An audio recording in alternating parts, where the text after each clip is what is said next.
ఎనిమిదవ ప్రశ్న గురుగారు, ఇది 2 భాగాల్లో అడిగారు. వివాహేతర సంబంధంలో పాల్గొనాలనే కోరిక కలగటాన్ని ఎలా అర్థం చేసుకోవాలి గురువుగారు? ఇది మొదటి భాగం అండి. రెండవ భాగం, ఒకవేళ కోరికలు కలిగితే అప్పుడు ఏ విధంగా నడుచుకోవాలి గురువుగారు అని అడిగారు. ఇందులో 2 విషయాలు ఉన్నాయి. ఒకటి లైంగికమైన ఆరాటం, ఆకర్షణ వల్ల వచ్చింది, అందం ఆకర్షణ వల్ల వచ్చింది.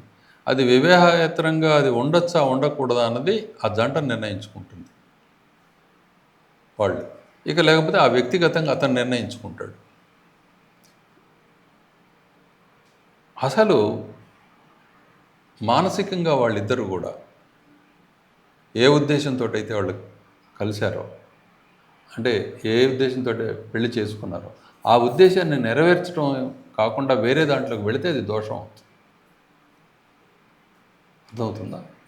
వేరే దాంట్లోకి వెళితే దోషం అవుతుంది. ఇంతకుముందు చెప్పిన సమాధానంలోనే దానికి కూడా వాస్తవానికి సమాధానం ఉంది. వివాహేతర సంబంధాలను అంగీకరించకూడదా అని చెప్పే అంటే అటువంటి ఆకర్షణ కలిగితే ఏం చేయాలి అనే విషయం వచ్చేటప్పుడు, నీకు భార్య ఉందనుకో, ఇది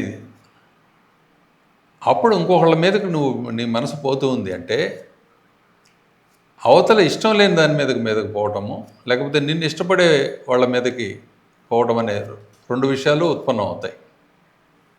అలానే ఆమె ఇంకొకరి సొత్తు అయి ఉండగా నువ్వు వాళ్ళ మీదకి నీ మనసు పోవటము, లేకపోతే ఆమె కానీ ఆయన కానీ ఇంకొక బంధంలో ఉండగా పోవటము, ఇలా ఉంటాయి.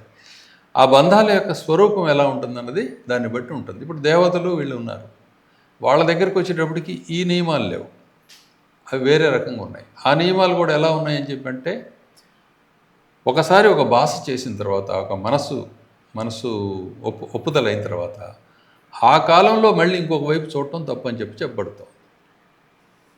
అవే ధర్మాలను ఇక్కడ వేశ్యావృత్తిలో ఉండే వాళ్ళకు కూడా చెప్పింది శాస్త్రం. గృహస్థాశ్రమ ధర్మాన్ని నెరవేరుస్తూ దాంట్లో ఉత్తమత్వాన్ని సాధించాలనుకునే వాళ్ళకి అది పనికిరాదు అసలు. ఇది లెక్క. గృహస్థాశ్రమ ధర్మాన్ని పాటిస్తూ ఇలా అనుకునేటప్పుడు నువ్వు పొరపాటు పడుతున్నావని అర్థం. అందులో ఇంకేం సందేహమే లేదు. క్లియరా? అంతేనా? ప్రశ్న అదేగా? అయిపోయినాయి ప్రశ్నలు? అయిపోయినాయా? లాస్ట్ అదే దాంట్లో రెండవ భాగంలో ఒకవేళ కోరికలు కలిగితే అప్పుడు ఏ విధంగా నడుచుకోవాలి గురువుగారు? అది రెండవ భాగం. కోరికలు కలిగితే వాటిని ఎలా అదుపు చేసుకోవాలి అనేదాన్ని నువ్వు నేర్చుకోవాలి. ఎందుకు కలుగుతున్నాయని చెప్పి ఆలోచన చేయాలి. వీటిని అదుపు చేయటం ఎట్లా, చేయకపోతే ఏమవుతుంది అనే విషయాన్ని కూడా నువ్వు తెలుసుకోవాలి. తెలుసుకుంటే అవే సర్దుకుంటాయి. కోరిక అగ్ని, కంట్రోల్లో ముట్టుకుంటే నొప్పేం లేదు, కంట్రోల్ తప్పి ముట్టుకుంటే కాల్చేస్తుంది. సో అగ్నికి సంబంధించిన జ్ఞానం నీకు ఉండాలి. ఎంతమందికి అర్థమైంది? లేరా? అది కోరికలు కలగకుండా ఎవరికీ ఉండవు, సహజంగా కలుగుతాయి. ఎందుకంటే ఒక చోట ఒక భోజనం చేసేవాడు ఒక పదార్థం తినేవాడికి మరొక పదార్థం చూసినప్పుడు దాని టేస్ట్ ఎలా ఉంటుందని చెప్పి ఆలోచన ఎట్లయితే వస్తుందో, మీరు హోటల్కి వెళ్ళి నానా పదార్థాలు ట్రై చేస్తున్నారు కదా, అలానే ఈ సుఖానికి సంబంధించిన ఏ అనుభవం అయినా సరే ఇది ఎలా ఉంటుందో అనే ఆలోచన రావటం అనేది మనిషికి ప్రాకృతికం. అది అందులో సందేహమే లేదు. అయితే నువ్వు అయ్యప్ప స్వామి దీక్షో ఇంకొక శివదీక్షో తీసుకున్నప్పుడు నీకు ఇష్టమైన పదార్థాన్ని కూడా నిషిద్ధమైతే తీసి ప్రక్కన పెడుతున్నావు కదా. అలానే ఈ బంధంలో నీ ఒప్పందానికి వ్యతిరేకంగా ఉన్న ప్రతిదాన్ని దూరంగా పెట్టాల్సిందే, తప్పదు. అది ఇది లెక్క. ఇది ఈ ఎగ్జాంపుల్ని మీరు తీసుకోండి. క్లియరా? ఎవరు దీక్షలు చేసేవాళ్ళు ఎవరున్నారు? ఇప్పుడు దీక్షలో ఉన్నవాళ్ళు ఎవరున్నారు ఇక్కడ? ఇప్పుడు ఏంట్రా ఇట్లా అంటావు? ఉన్నావా లేవా? ఇప్పుడు ఏం దీక్ష?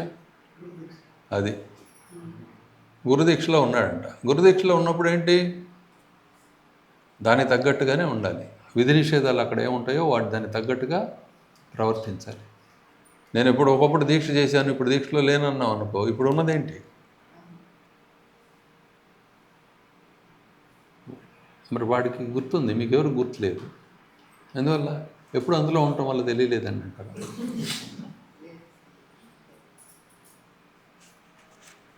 నువ్వు నిత్యం దీక్షితుడు అయ్యే ఉన్నావు, దీక్షలోనే ఉండాలి. నీకు అలా అనిపించలేదు అంటే లేదని అర్థం.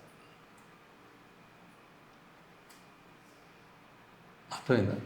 నిరంతరం దీక్షలోనే ఉంటావు నువ్వు, ఒక్కసారి కూడా దీక్ష బయట ఉండవు. ఇది సంగతి. నెక్స్ట్ అయిపోయింది. సో ఇవి పృథ్వీ, ఇది నీకోసం అని చెప్పి సంతోషంతో కొంత ప్రయత్నం చేశాను నేను చెప్పడానికి. నిజానికి దీంట్లో చాలా చర్చనీయమైన విషయాలు, చాలా విషయాలు నువ్వు మాట్లాడావు, అడిగావు. మరోసారి ఎప్పుడైనా సరే ఊరికే ఇట్లా కామెంట్స్ రూపంలో ఇన్ని ప్రశ్నలు అడగటం కాకుండా ఈ సమావేశాల్లో పాలు పంచుకోవడానికి నీకు కుదిరితే అట్లా చేస్తే అది మంచి పద్ధతి, బాగా తెలుస్తుంది. ఎందుకంటే నీ గురించి నాకు అవగాహన పెరిగే కొంది, అంటే నీ ప్రకృతి గురించి, నీ స్థితి గురించి నాకు అవగాహన పెరిగే కొంది నీకు సమాధానం చెప్పడం తేలికవుతుంది నాకు. అలా కాకుండా నేను చెప్తున్నది సమాధానం ఎవరికి, ఇంద్రుడికా, చంద్రుడికా, బ్రహ్మదేవుడికా అన్నది నాకు తెలియదు. ఆ కారణం చేత ప్రశ్న వేసే వాళ్ళ యొక్క స్థితి అనేది సమాధానం చెప్పేవాడికి చాలా అవసరం. సంతోషం. జై సద్గురురావు. Hmm.